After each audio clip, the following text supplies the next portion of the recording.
Vocês estão comigo nessa noite? E eu separei um tema aqui para a gente conversar, porque foi isso que falou no meu coração. E diz assim que nada será como antes. Eu falei tudo isso sobre Paulo porque Paulo tinha algumas coisas dentro dele.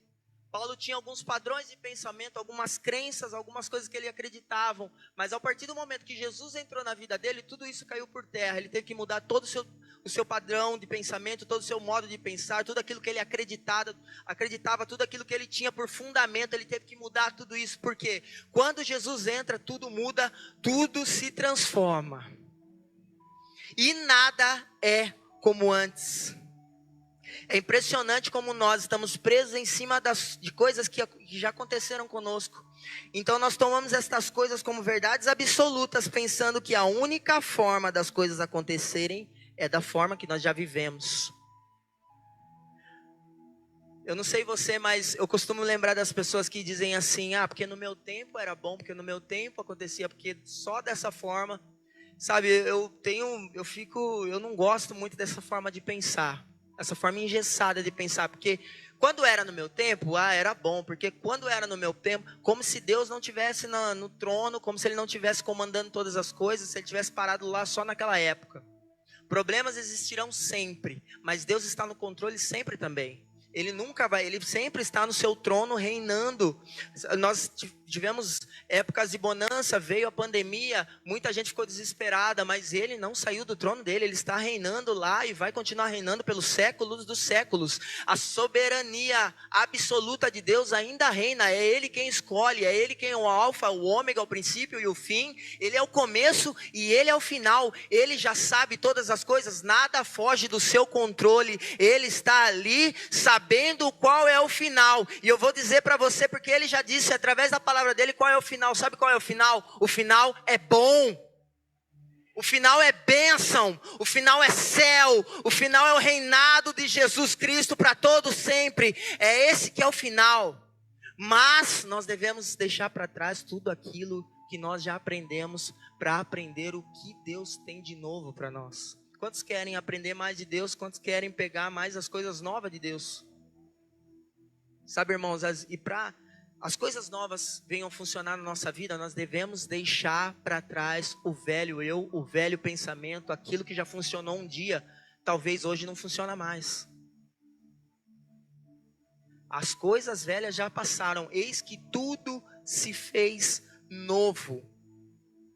E o apóstolo Paulo falava muito sobre isso, pela renovação da nossa mente, porque nós devemos estar sempre renovando a nossa mente, sempre entendendo qual é a boa e perfeita e agradável vontade de Deus para nós, irmãos. Deus fez maravilhas na sua vida. Quantos aqui podem contar um testemunho do que Deus já fez na sua vida? Quantos aqui podem contar um testemunho daquilo que Ele já fez? Amém, o que Ele já fez, já fez. Ninguém vive de glória, ninguém vive de história. Nós vivemos de glória, nós vivemos do que Deus tem. Nós esperamos que o melhor de Deus ainda está por vir. Mas o melhor de Deus já veio, porque Jesus morreu. Amém, Jesus morreu na cruz e é isso. Mas nós cremos nisso e cremos que Deus ainda tem maravilhas para fazer na nossa vida aqui na terra. Não só no céu. Nós não estamos aqui só esperando que Ele vai vir, porque sim, nós estamos ansiando a volta de Jesus, e os sinais são claros de que Ele está voltando. Não sei se você está vendo, mas rumores de guerra, terremoto, esse calor e tudo. Tudo anuncia, a criação anuncia a volta de Jesus. Mas nós ainda cremos que Ele pode fazer coisas, ainda para nós. Nós ainda cremos no Deus que pode fazer todas as coisas. Mas o que nós devemos fazer é não construir nada novo em cima de alicerces velhos. Nós temos que construir alicerces novos. Não construa nada novo em cima de alicerces velhos. Lance fora os alicerces velhos. Vamos criar alicerces novos. Talvez Deus não esteja conseguindo realizar coisas na sua vida, porque você ainda não está saindo do controle de Jesus Cristo. Você não está entregando o controle para Jesus.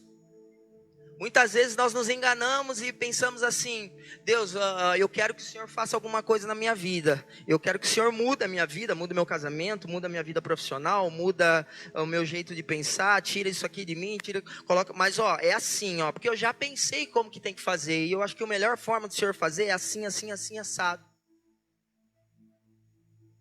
Porque subconscientemente você já está buscando coisas que você viveu e você acha que é só daquela forma que funciona. Mas eu vim aqui nessa noite para dizer para você que Deus tem algo novo para você. Não é algo seminovo, não é algo restaurado, não é uma coisa que Deus vai dar vai camuflar, vamos pintar de outra cor, não. Deus tem algo novo. E às vezes para fazer algo novo, você vai ter que deixar para trás aquilo tudo que você acredita que é o certo. Tudo aquilo que você já viveu na sua vida que foi maravilhoso. Mas como eu já disse, nós crentes não vivemos de história. Nós vivemos de glória em glória, em glória, em glória, em glória, em glória, em glória na sua vida, em glória na sua casa, em glória no seu ministério. O novo de Deus está chegando para você. As coisas velhas vão se passar. E o que Deus vai fazer na sua vida vai ser algo sobrenatural. Sabe por quê? Porque quando você é abençoado, Deus é glorificado.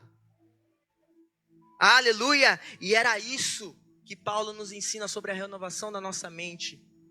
Mas como eu disse, não construa nada de novo em alicerces velhos. Foi o que aconteceu na reconstrução do templo. Lá em Esdras 3, a partir do versículo 8 até o 13. E eu estou lendo aqui na nova versão, na NVI, essa mesmo. E eu quero colocar vocês dentro do contexto histórico. Aqui era quando o povo judeu, o povo de Israel, o povo eleito, o povo de Israel é o povo eleito, mas vira e mexe ele quebrava a aliança com Deus. E sempre que o povo de Israel quebrava a aliança com Deus, ele era, vamos dizer assim, que ele é amaldiçoado, ele sofria as consequências de quebrar a aliança com Deus. E sempre que o homem quebra a aliança com Deus, ele sofre as consequências. Isso aconteceu lá no Éden, quando Adão quebrou a aliança com Deus, ele sofreu a consequência, que foi a queda. Depois, quando o povo de Israel novamente quebrou a aliança, foi feito o escravo no Egito. E depois quebrou a aliança de novo e foi para a Babilônia. E viveu a escravidão na Babilônia. E então, Deus teve misericórdia e liberou o povo da Babilônia. Na época do reino persa, a partir de Ciro. Então o povo voltou para a terra de Israel. E só que estava tudo destruído, era terra arrasada, tudo destruído. A Babilônia tinha acabado com tudo, o império da Babilônia. Nabucodonosor veio, acabou com tudo, devastou toda a terra de Israel. E com isso o templo foi destruído também. E então o povo veio para reconstruir o templo. E aqui narra a história de quando os alicerces daquele templo foram lançados novamente. Eu quero que você discorra comigo, junto comigo aqui, a partir do versículo 8. No segundo mês do segundo ano, depois de chegarem ao templo de Deus, em Jerusalém, Zorobabel, filho de Sealtiel, Jesua, filho de Josadaque, e o restante dos seus irmãos, os sacerdotes, os levitas, e todos os que tinham voltado do cativeiro para Jerusalém, começaram o trabalho, designando levitas de 20 anos para cima, para supervisionarem a construção do templo do Senhor. Versículo 9, Jesua, os seus filhos e os seus irmãos, Cadmiel e os seus filhos, os descendentes de Odavias e os filhos de Enadad, os seus filhos e os seus irmãos, todos eles levitas, uniram-se para supervisionar os que trabalhavam no templo de Deus. Versículo 10, quando os construtores lançaram os alicerces do templo do Senhor, os sacerdotes, com as suas vestes e as suas trombetas, e os levitas, filhos de Asaf, com símbolos, tomaram seus lugares para louvar ao Senhor, conforme prescrito por Davi, rei de Israel. Versículo 11. Com louvor e ações de graças, cantaram responsivamente, ou seja, alternadamente, ao Senhor. E eles cantavam assim: Ele é bom, o seu amor por Israel dura para sempre. Todo o povo louvou ao Senhor em alta voz, pois haviam sido lançados os alicerces do templo do Senhor. Muitos sacerdotes dos levitas e dos chefes das famílias, que eram mais velhos e tinham visto o antigo templo, choraram em voz alta quando viram o lançamento dos alicerces desse templo. Muitos, porém, gritavam de alegria.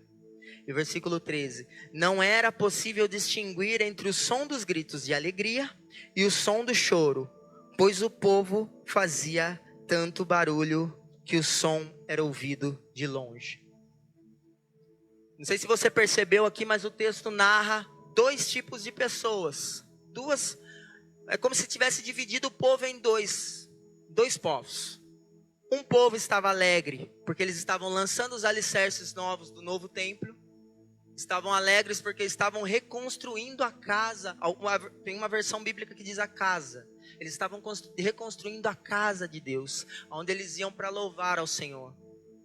Eles estavam muito felizes, eles estavam esperançosos, eles estavam olhando para o futuro. E eles estavam como que quem sonha, que tem a passagem, né? Que diz assim, eles estavam como quem sonha.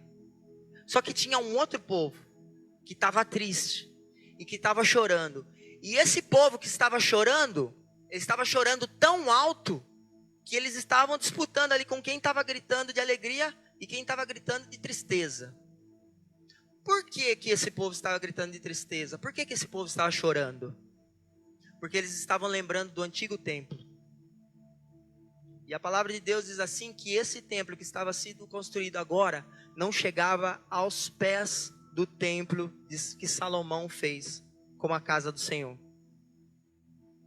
E olha a perspectiva, uns estavam felizes, pensando no futuro, mesmo que aquele templo não tinha a grandeza do templo antigo, eles estavam felizes, mas o outro povo estava triste, porque eles lembravam o quanto de ouro havia naquele templo, como aquele templo era grande. Eles falavam que eles olhavam os alicerces que estavam sendo lançados, e eles já viam que os alicerces, esse alicerce não chega nem perto daquilo que já foi construído antes. E se você ler na palavra, diz assim que ouro era demais naquele templo antigo. Era tanto ouro que a prata não tinha valor. Na época de Salomão, que fez o primeiro templo, aquele reino era tão rico, mas tão rico que a prata não tinha valor. O que tinha valor era ouro. E o templo tinha ouro e era gigante. Então os mais velhos lembravam dos templos antigos e falavam: meu Deus, o que é isso? E eles falavam: mas esse é o templo? É isso que nós vamos construir? É isso que o Senhor merece? Meu irmão, nessa noite eu vim dizer para você que você não deve lançar uma construção nova em cima de alicerces velhos. Sabe por quê? O que eles não sabiam é que a glória da segunda casa seria muito maior que a primeira glória. Porque nós temos colocado o nosso pensamento, nós temos colocado a nossa força no material, no ouro, numa força de alguém, no que uma pessoa pode fazer por você. Porque você acha que Deus não tem mais nada para você, só acha que o que você viveu antes, você nunca mais vai viver. Eu me lembro muito bem de uma pessoa, um amigo meu que chegou aqui, falou assim: cara, eu já vivi um tempo no meu ministério que eu acho que eu nunca mais vou viver. Porque naquela época, nossa, cara, sabe, todo mundo se ajudava e tal. E ele falava isso e eu pensei comigo: cara, eu não aceito isso. Eu não aceito isso, porque se ele é meu colega de ministério e está pensando isso, eu aspiro em viver coisas maiores e melhores no meu ministério. Como que eu posso aceitar que o que já passou é melhor e não tem mais nada para frente? Eu estou indo contra o que a Bíblia diz, que Deus tem sonhos muito maiores para nós. E eu digo isso para você, Deus tem sonhos muito maiores. Talvez você está pensando que a sua melhor época já foi. Felipe, porque eu já estou velho. Felipe, porque eu já vivi. Felipe, porque não dá tempo. Felipe, porque já passou. Eu não sei o Deus que você serve, mas o meu Deus é um Deus que muda estações, que muda tempos, que muda situações. Sabe, que Ele gosta de trabalhar com o impossível e gosta de trabalhar com os improváveis. Da última vez que eu estive aqui pregando, eu falei sobre Jefité. E eu falei sobre a história de Jefité. Jefité era filho de prostituta. Jefité era ele foi expulso da casa dele porque os irmãos dele não queriam que ele participasse da herança que eles tinham direito. E no final das contas, Jefité foi levantado como líder de Israel, um dos juízes. E quando é citado os heróis da fé, o nome de Jefité está lá nos heróis da fé. Sabe o que é, meu irmão? Deus não precisa de nada, Ele faz do nada tudo. E lá em Ageu, fala sobre isso, sobre a glória da segunda casa. A glória da segunda casa. É essa analogia que eu quero trazer para você aqui nessa noite. As coisas velhas se passaram, eis que tudo se fez novo. Felipe, tá difícil. Felipe, nossa, tá difícil, eu tô me sentindo como se fosse exprimido. Pois é. Porque Deus está te preparando para a glória da segunda casa.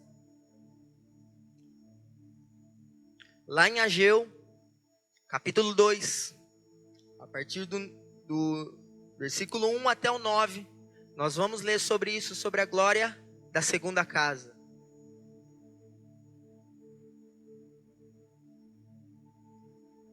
No 20º, versículo 1, no 21º dia do 7º mês, veio a palavra do Senhor por meio do profeta Ageu. Pergunte o seguinte ao governador de Judá, Zorobabel, filho de Sealtiel, ao sumo sacerdote Josué, filho de Josadaque, e ao restante do povo: quem de vocês viu esta casa no seu primeiro esplendor? Comparado a ela, não é como nada o que vocês veem agora? Ele estava falando sobre o templo, esse mesmo templo que nós lemos lá em Esdras. E aí Ageu, o profeta, diz assim: coragem, Zorobabel, declara ao Senhor. Coragem, sumo sacerdote Josué, filho de Josadaque. Coragem, ó povo da terra, declara o Senhor. Ao trabalho, pois eu estou com vocês, declara o Senhor dos exércitos. Eu tomo essa palavra para mim. O Senhor está comigo. Ao trabalho. Aleluia. Esta é a aliança que fiz com vocês quando saíram do Egito. O meu espírito está entre vocês. Não tenham medo. Assim diz o Senhor dos exércitos: dentro de pouco tempo farei tremer o céu, a terra, o mar e a terra seca. Farei tremer todas as nações. Eles virão para o desejado de todas as nações, e encherei este templo de glória, diz o Senhor dos exércitos. Tanto a prata quanto o ouro me pertencem, declara o Senhor dos exércitos. Aleluia, versículo 9. A glória deste novo templo será maior do que a do antigo, diz o Senhor dos exércitos, e neste lugar estabelecerei a paz, declara o Senhor dos exércitos. E eu vou ler de novo isso aqui: a glória deste novo templo será maior que a do antigo. Algumas versões dizem assim: a glória da segunda casa será maior do que a primeira. E outras versões dizem assim: a glória da última casa será maior do que a primeira, porque realmente esse foi o último templo. E a glória da segunda casa realmente foi maior do que a primeira. Agora nós temos que entender por quê. Pergunta para mim, Felipe, por quê? Por que a glória da segunda casa foi maior que a primeira? Quem é a glória? Quem é a glória? Jesus Cristo é a manifestação da glória de Deus. Lá em 2 Coríntios 4:6 diz assim: pois Deus que disse, das trevas resplandeça a luz, Ele mesmo brilhou no nosso coração, para a iluminação do conhecimento da glória de Deus na face de Jesus Cristo. Aleluia. Hebreus, a partir do capítulo 1, do 1 ao 4, diz assim, ó: no passado, Deus falou muitas vezes e de várias maneiras aos nossos antepassados por meio dos profetas. Mas, nesses últimos dias, nos falou por meio do Filho, a quem constituiu herdeiro de todas as coisas e por meio de quem fez o universo. Ele está falando aqui por meio de quem fez o universo, ele está se referindo a lá em Gênesis 1:1, que lá em João, no Evangelho de João, diz assim, ó: no princípio era o verbo, no princípio lá no Gênesis, e o verbo era Deus, era Jesus, o verbo que ele está falando aqui é a palavra, Jesus, e o verbo estava com Deus, aleluia, o Filho e o resplendor da glória de Deus, a expressão exata do seu ser, e sustenta todas as coisas por sua palavra poderosa. Depois de ter realizado a purificação dos pecados, ou seja, depois que ele morreu na cruz, ele se assentou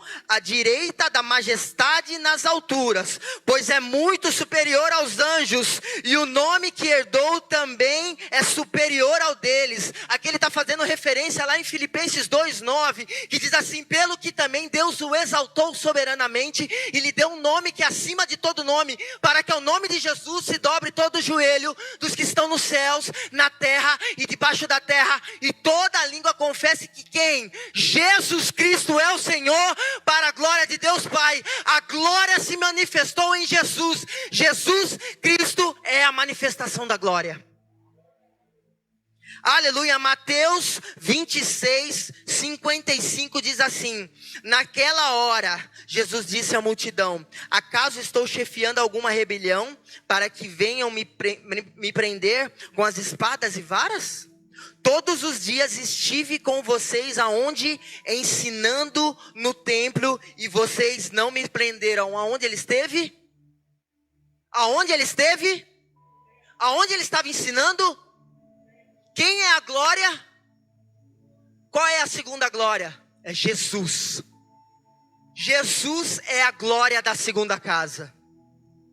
Ele esteve nesse templo que foi reconstruído. Ele esteve lá. E a profecia se cumpriu quando Ageu disse: a glória da segunda casa será maior do que a primeira. Aleluia. Não é assim um texto assim de vingança, porque eu vou me vingar, porque a glória da segunda casa é maior do que a primeira. Não, é porque Jesus é a glória, e quando você tem Jesus dentro de você, a glória se manifesta, a glória é viva. Aleluia.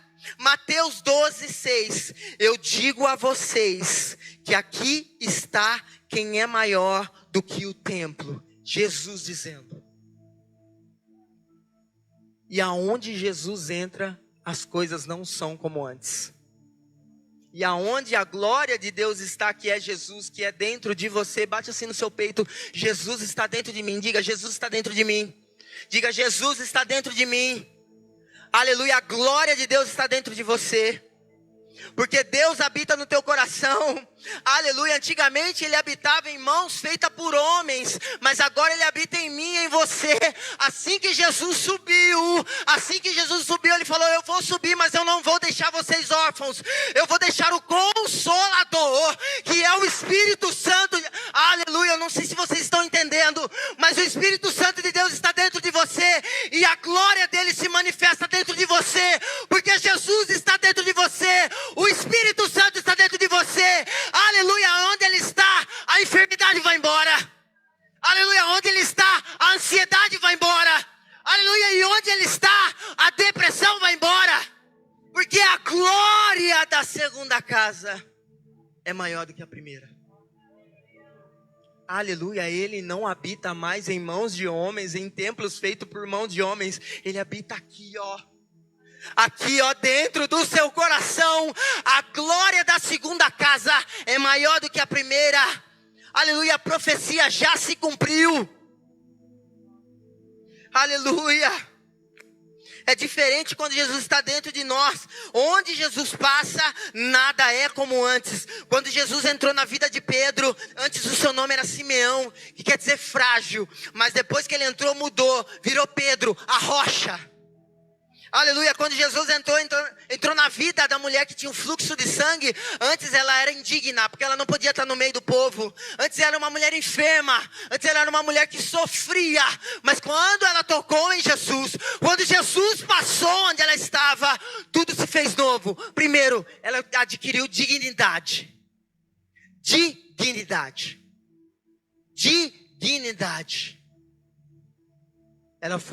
Ela pôde entrar no meio do povo e habitar no meio do povo. Segundo, ela foi curada. Curada.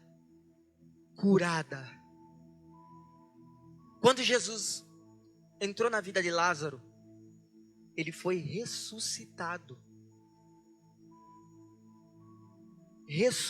Aliás, quando Jesus veio, ele trouxe várias coisas assim que nunca foram vistas antes. Primeiro, não sei se você sabe, mas os cegos, nunca se curou um cego antes. E quando Jesus ressuscitou Lázaro, esse milagre de Jesus ainda ficou reverberando. Sabe por quê? As pessoas vinham de outras cidades para ver Lázaro. Irmão, quando Jesus reviver alguma coisa na sua vida, as pessoas vão vir de longe para falar com você. Quando Jesus reviver alguma coisa na sua vida, as pessoas vão vir de longe para falar com você. Porque a glória da segunda casa é maior do que a primeira. Por quê? Não porque a glória é sua, a glória é de Deus, amém? A glória é de Deus. E quando você é abençoado, Deus é glorificado. Existe uma nova temporada de Deus para você. Existe uma nova temporada de Deus para você. Mas você tem que deixar os alicerces velhos para trás. Se Deus me trouxe aqui para trazer essa palavra para vocês, é porque existem pessoas que ainda estão presas naquele relacionamento, achando que só isso vai salvar a sua vida. É aquele relacionamento que tem que ser. Ou é aquilo que tem que acontecer, porque... Ou eu não posso sair de onde eu estou porque eu não tenho perspectiva. Não é que você não tem perspectiva, você não tem fé. Sabe o que é fé? Fé não é um pensamento positivo. A fé é acreditar que Deus é bom. A fé é acreditar que Deus é bom. Só tem um problema, irmão. Você vai ter que acreditar que Deus é bom enquanto as coisas estiverem ruins. Porque se você for acreditar que Deus é bom enquanto as coisas estão bem, você não precisa de fé. Amém? Acredite que Deus é bom enquanto as coisas estão indo mal. Isso é fé. Você não precisa de um sentimento, você não precisa ver. Você precisa ter fé. Porque se a Bíblia diz que Ele é bom, Ele é bom. Nada será como antes. Nada será como antes. Nada. Se coloque de pé. Se coloque de pé. Sabe, irmãos, eu queria que você orasse nesse momento para que Deus quebrasse os alicerces velhos e fizesse alicerces novos na sua vida para construir aquilo que Ele tem para você. Não o que você sonhou, mas os sonhos de Deus para sua vida. Banda, vem aqui rapidinho. Aleluia, levante as suas mãos, porque Deus tem coisas novas para construir na sua vida. Deus tem coisas novas para construir na sua vida. Deus tem coisas novas para construir na sua vida. Coisas que você nunca sonhou e nem imaginou que ia viver. Você achou que você ia morrer e não ia viver isso. Você achou que você ia morrer e não ia passar por isso. Você achou que você ia morrer e achou que não era o que Deus tinha para você. Mas Deus tinha isso? Não é isso. Deus tem coisa maior para você. aleluia, o teu ministério ainda vai fluir muito, o teu ministério ainda vai crescer muito, o teu ministério não acabou naquela época, não, o teu ministério tem mais ainda, aleluia, Deus está te preparando, te forjando, te capacitando para o que Ele tem, porque Deus não é traíra. Aonde que Ele vai colocar você, você tem que ter sabedoria, você tem que ter conhecimento, e Deus está dando isso para você. Experiência em vivência, experiência é vivência, e Ele deixou você passar por isso, para que você adquira vivência, para o que Ele tem para sua vida. Vamos, aleluia, aleluia, aleluia, aleluia. Ele tem uma nova temporada para você, Ele tem uma nova temporada para você.